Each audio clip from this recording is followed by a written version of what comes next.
What's going on, guys? I'm TieFly85. And I'm T-Rec87. And today we're going to be talking Jumanji, The Last Jungle movie review. Let's get started.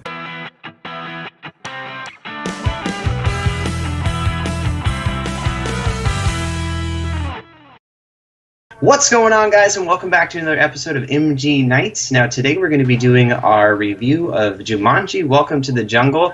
Just go ahead, as a quick note straight off the bat, we are not going to be doing no spoilers, so there will be spoilers in this. If you have not seen the movie, definitely do not watch this. If you still want to watch this from this point forward, you've been warned. But let's just go ahead and jump right into it. So let's go ahead and start with the characters overall first for the movie. And T-Rec, let's go ahead and start with Dwayne Johnson. What did you think? So I have this theory about Dwayne Johnson. He is absolutely one of my favorite actors of all time. I love so many of his movies, like Walking Tall, and there's just a lot of others. But my theory here is that Dwayne Johnson is only as good as his supporting cast allows him to be. Without a good supporting cast, his movies are terrible. I don't know if you guys have ever seen Hercules, but I watched about 5 minutes of Hercules, and this is one of the few movies in my lifetime that I've ever shut off. Like, I couldn't watch. The other one being recently, the new Triple X was also awful. In this movie, thankfully, he's got a great supporting cast. He's got Jack Black, he's got Kevin Hart, who are both incredibly funny, and they all do a great job individually of selling their roles, of acting like the teenage counterpart to themselves. And for, just a quick synopsis, I guess, but basically these four kids, Jumanji has turned itself into a video game. These four kids are in detention. They see the video game, they get sucked into the video game world, now they have to help save the world of Jumanji. The Rock's character, Dr. Smolder Bravestone, is actually, he's like this big giant dude, but he's actually like this really skinny, wimpy kid on the inside. And The Rock does a really good job of selling that character. In the scene, I know this was in the trailers, but where he's sitting there telling himself don't cry, don't cry, don't cry. Moments like that I thought were just super hilarious. It was good to see a different character for The Rock, where he still had those crazy cool moments where he was obviously doing badass things, but he had those other moments where he was just totally being a total wimp, and that's something you don't ever see from The Rock ever. And so it was good to see something different, I think, from him. But overall, I enjoyed The Rock's character. Yeah, no, I definitely really enjoyed. I definitely agree with you overall as far as Dwayne Johnson goes. When the cast is correct for him, he shines overall through all of the movies. I really did enjoy his take on the character Spencer, who was played by Alex Wolff as the actor when he was the younger. But I think that they did a really good job of showing the teenagers before in high school, kind of giving you a little bit of their character, and then showing them when they get sucked into the game as these characters, because the characters are still acting like them, but they're also in character mode. So it's a really interesting how they pulled that off. Yeah, I really did like it a lot. I had honestly I had pretty high expectations going into this movie, just because the original Jumanji with Robin Williams is one of my favorite movies of all time. I was glad to see, at least from a character standpoint, I think they all did a really good job. I also liked Kevin Hart's character. He played Fridge. Was the young boy's name. What was the name of his character in Jumanji, though? It was Moose Finbar. Moose Finbar. And his weaknesses are literally strength and speed. Are his weaknesses. Oh, and cake. Oh, and cake. Yeah, and you can't forget the cake scene. Kevin Hart, another person that I think is incredibly funny. He's super witty, and just the way he acts, he's always freaking out about something. He overacts on everything. That I enjoyed his character. There wasn't a single character, honestly, that I didn't enjoy. I really did enjoy his comedicness of it all, because in the real world of these characters, of his actual character, which is Fridge, he definitely was not the character in the game in real life. Him being thrown into that situation, and Kevin Hart playing this character where he's conflicted because he doesn't really want to do what this character's designed in game to do. It's really interesting to see that particular story, and I think Kevin Hart pulled it off perfectly. He was so good. So yeah, he did a really good job. And it was funny to see a role reversal. That character was a big athletic guy, and then he was turned into this guy who was literally half the size. I mean, that would be if The Rock if it was a role reversal type thing, it'd be an interesting thing. That was very interesting, and it seems like all these guys pretty much had a role reversal from what their real life counterparts were. The characters in the game shine through where these characters didn't have maybe those strengths, and so maybe it kind of gave them those strengths. Like Jack Black's character, obviously was She was like a pretty blonde girl in real life, and then when she gets transported into Jumanji, she's like this fat, overweight, middle-aged dude. And so it's like a complete opposite of what she was. And Jack Black, by the way, also just absolutely sold that character so much. Like he nailed it. He nailed it. I think every scene he was in that he spoke, I think he stole the scene every time. He did a very good job of portraying like just like a teenage girl, like your typical teenage girl. It was so funny. Jack Black especially was one of the few times in this movie that I actually laughed like out loud and thought it was like really funny. Yeah, I was hysterically laughing at most of all of his scenes because it just was so funny. Like I said before, when they show you these characters in real life when they're in high school before they get sucked into this video game, and then to see Jack Black portray that girl, it was hilarious because he did it so perfectly. Like you didn't think for a second that it was Jack Black. it's this girl playing this character in a video. It was like Bethany, I think was her name or something like that. Yeah, it was Bethany, who was actually Madison Iseman. Yeah, Iseman, yeah. Madison Iseman, who the actor is Madison Iseman, who plays the character Bethany, who is Jack Black in the movie, who actually is Professor Shelley Oberon, who is short for Sheldon. He just is such a good character. Oh my goodness, so funny. And I think that him and Kevin Hart, I think all four of them, honestly, they all played off of each other perfectly. Yeah. Like we'll get into that in just a moment when we go into the character, or the story review. Yeah, when we get into the story portion, we'll go into that. And the last character was Ruby Roundhouse, who was portrayed by Karen Gillan, and I hope I pronounced that right. I'm not exactly sure how to pronounce that. I think she also did a very good job of acting. Like, basically her teenage self was just like this introverted girl who wasn't like one of the popular pretty girls, and she definitely showed it. She was always looking down, had no self-confidence. I loved her character as well. Especially like the training scene where Jack Black tries to like train her to like flirt with those guys, and it's like it's like terrible. Like she's like trying to like wave her head. It was one of my favorite scenes actually, ended up being. But she also did a really good job. I would definitely say hands down that was probably my favorite interaction between those two characters. Yeah. But yeah, we'll get into that more here in just a moment. So moving on to the story. So basically, like I kind of gave a small synopsis earlier, but these four kids getting pulled into Jumanji, and then a bad guy has stolen like the Jaguar's eye, like a gem, and now the world of Jumanji is in danger, and they've actually got to help save this world, which I thought was very cool, a very interesting take on Jumanji. I mean, the plot doesn't need to be super complex in a movie like this. It doesn't need to be like super intricate. This is a popcorn flick. This is like an action movie, and they do what they set out to do, and I think they did it very well. There are a couple moments in the movie that I had some serious issues with. For me in particular, Ty Fly, and this is just me, but they went through all that trouble to save the world of Jumanji, and then they got out, and what did the kid do immediately after they all got out? He smashed the game. He just killed everyone in Jumanji. I realize they're all NPCs. Obviously, other than wanting to save their own lives, why did they go through all that if he was just going to smash it at the very end? I think that was an awful direction from the director. I think they shouldn't have done that, because I mean, now how are you ever going to make a third Jumanji? It basically shuts down any possibility for a third movie unless they come up with like a crazy, wacky explanation.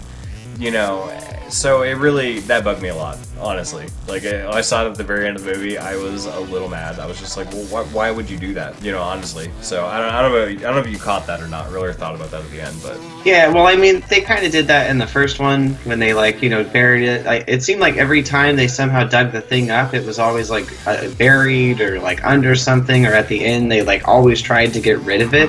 So I feel like it kept on par with that. But I mean, also too, this is the third one of the franchise overall. Because I don't know if you ever saw Jumanji Zathura. No. But it was where it was all like set in space and like crazy stuff happened. They were like yeah. So if anybody's seen that one, I would be interested to know what anybody thought of that movie down below. But it definitely was not on par with Jumanji, Welcome to the Jungle. or even the original Jumanji. It just kind of like, it was one of those films where they were trying to think of what to do, couldn't think of anything, slapped something together and called it Jumanji. Like, was this like a straight to DVD special? I had no idea about that. I mean, I guess there's good reason why I haven't heard of it if it sucked. It was pretty bad, but I'm curious to see if anybody actually let us know down below. But also another quick tidbit that T-Rec87 didn't mention in the synopsis is that in the very beginning of the movie, it shows a kid playing the game, and he's the first one to get sucked into the video game. Right. And then it goes to present day. So it kind of has that same similar feel from the original Jumanji, where they're both playing the game. Robin Williams' character gets sucked into the game, Alan Parrish, and then, that's kind of where we go from there. And then, 20 years later, 30 years later, then we see him again. So the same similar thing, I just wanted to let you guys know to clarify that part. In the very beginning of the movie, somebody gets sucked into the game. And then there is that storyline within the movie where, like, his dad's kind of crazy, and they call it, like, the freak house or something like that as they pass by, because it's just kind of like a rundown, dilapidated house. Right. But it's the parents of the kid who got sucked into the game. So it's really interesting. I am kind of curious as to why they didn't explain how the game ended up in that kid's house into the school. Because, like, what are the odds that game would happen to be in that guy's house, like the kid's house that got sucked into the game, and then somehow now it's at the school? And it got, like, donated to the school or something. Yeah, I didn't really see anything explaining that ever. And speaking on, you kind of mentioned Robin Williams, there is a very good tribute to Robin Williams in this movie, where they do show, like, his little tree house, or his little fort, basically, that he had made, the area where he had lived while he was in Jumanji for, like, 20 years, or however long he was in there. I thought that was a very good tribute. I think that you couldn't make a movie like Jumanji, because Robin Williams had such a big impact on everyone, without throwing in there something, basically just saying, like, this is for Robin Williams, basically. This whole scene is for Robin Williams, more or less. And that's the thing about the original Jumanji, and is that I had very high expectations for this movie, and one of the few movies that I do have high expectations for, specifically because Robin Williams was, like, my favorite actor of my childhood, and anybody that's gonna make a sequel to one of his movies, like, it better be a good movie, honestly, or otherwise I'm gonna be really mad about it. I did like that tribute to him. Robin Williams is just one of those guys that, like, he had such... When I was a kid, the way Robin Williams always had, like, that smile, and he had, like, a twinkle in his eyes, and just always seemed so carefree, no matter what role he was playing. I loved how expressive and animated he was, and so I love that there was that in the movie for him. Robin Williams definitely had such a presence. Like, no matter where he was or whatever he was doing, he could literally crack a joke and have everybody laughing. I've seen so many interviews with that guy where he could literally just say a few lines and everybody's laughing. So when it comes to a Robin Williams movie, and like you said, I mean, it's got to be set with caution.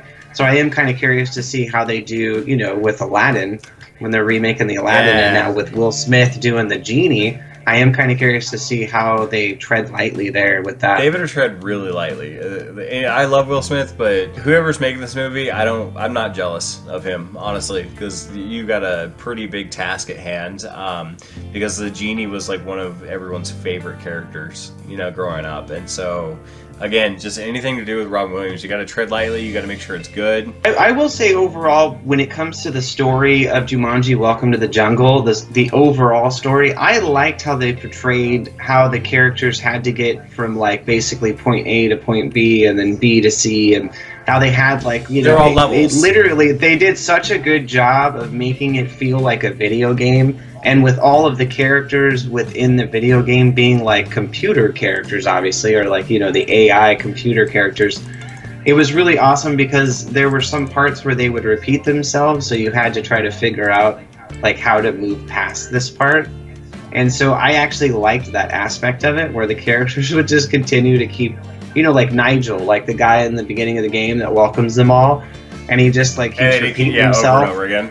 And then he's like, I'm pretty sure we need to get out of the car. He's just going to keep saying the same thing. So then they all get out of the car. Like, it's just little funny things like that coming from these characters that are just kind of, like, thrown there for the game itself, right, but not really, main important characters.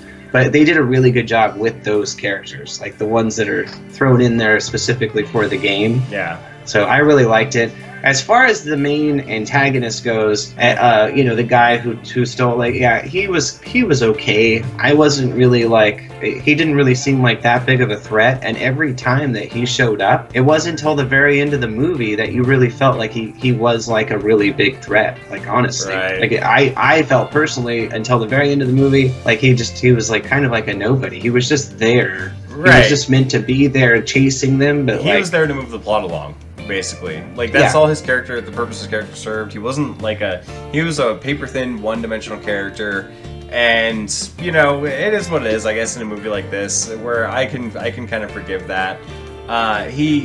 It's just, yeah, like I was saying earlier, a movie like this, the plot doesn't need to be super complex to be a good movie, because that's not what it's striving towards. It's striving to being an entertaining action movie, and I think they did a pretty good job. Yeah, no, absolutely. With all four of these characters together, I mean, it was they just played off of each other so perfectly. And then to make the plot line overall to where, like, because it is a video game, that they had to work together, and they were trying to find one of the missing characters from within the game, which actually, oddly enough, when they did end up finding the captain, who was played by Joe Jonas, I knew when I was watching this movie, I was just like, gosh, that guy looks so familiar. And I didn't realize it till the very end of the movie that it was Joe Jonas of one of the Jonas Brothers. Oh, was that who him? actually Okay. played? Yeah, that's why he looks so familiar, and I couldn't quite place Yeah. it until the very end, because they're so grown up now. Like, I remember the Jonas Brothers when they were, you know, a long time ago, and now they're so much older. Yeah. But yeah, I mean, he did a really good job as that character. And also another really cool thing that I really liked overall that they added was the 3 lives. Like, when they would have their 3 lives like on their wrists, and as they would, you know, go through the game and die, they would come back and one of the lives would be removed. So I thought that aspect of it, I loved that. I thought it was great. They did such a good job. Yeah, it was really smart. I think this movie was pretty smartly done. Overall, though, I mean, if you were to give this, let's move on to like giving this movie a rating. Between having to go see it in the theaters, wait for Redbox, or, you know, wait for it to come out on Netflix, or going down to the bargain bin, what kind of rating would you give this movie? This particular one, I know that it's actually still in the movie theater, so I would highly recommend that if any of you can make it, I would say go to the movie theater, because this is totally worth seeing in the theaters. With that, I would say I did enjoy this movie. I absolutely did.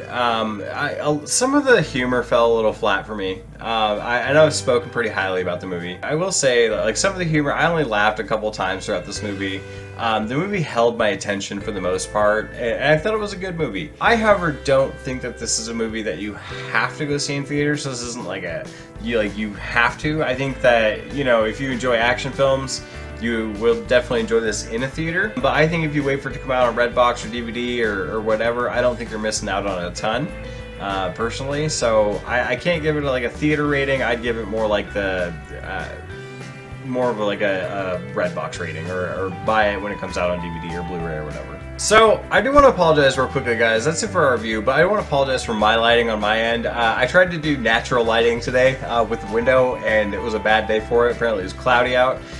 So if you see me get bright and dark throughout the video, I do apologize. Probably never happen again, because I don't think I'll ever try that again. But anyways, that's it for our review, guys. I hope you enjoyed it. I hope you guys have a great day, and we will see you again soon. Yeah, thank you so much for watching, guys. Also, too, join us next week where we actually are going to be reviewing The Greatest Showman with Hugh Jackman. So super excited for that movie. And also join us tomorrow where we are reviewing South Park, The Fractured Butthole. So definitely come back and join us, and we will see you guys tomorrow. And always remember, stay awesome.